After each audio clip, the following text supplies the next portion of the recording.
రీసెంట్‌గా దొండకాయ పచ్చడి పెట్టాను కదా! నేను. ఎంతమంది చూసారో చూడలేదని నా కామెంట్‌లో చెప్పడం మర్చిపోవద్దు. అదైతే చూసి ఒక సిస్టర్ అయితే మెసేజ్ చేశారు. దొండకాయ పచ్చడి, దొండకాయ ఇది దొండకాయ అది అనుకోని పెడుతుంటారు. మంచి మంచివి పెట్టొచ్చు కదా! అనుకోని అడిగారండి.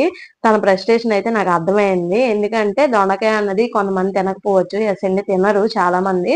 కానీ నా ఫేవరెట్ అండి దొండకాయ మాత్రం. నేను వండుకున్నప్పుడు నా యూట్యూబ్ ఛానెల్‌లో పెడుతున్నాను. ఒకవేళ మీకు నచ్చట్లేదు అంటే స్కిప్ చేసుకొని వెళ్ళిపోండి పర్వాలేదు. నేను చూడమని గాని, చూడొద్దని గాని బలవంతం చేసైతే నేను చెప్పట్లేదండి. సింపుల్‌గా నేను చేస్తాను, ఎలా చేసుకుంటాను అన్నది మాత్రమే మీకు చూపిస్తున్నాను. ఒకవేళ నచ్చట్లేదంటే స్కిప్ చేసేయొచ్చు.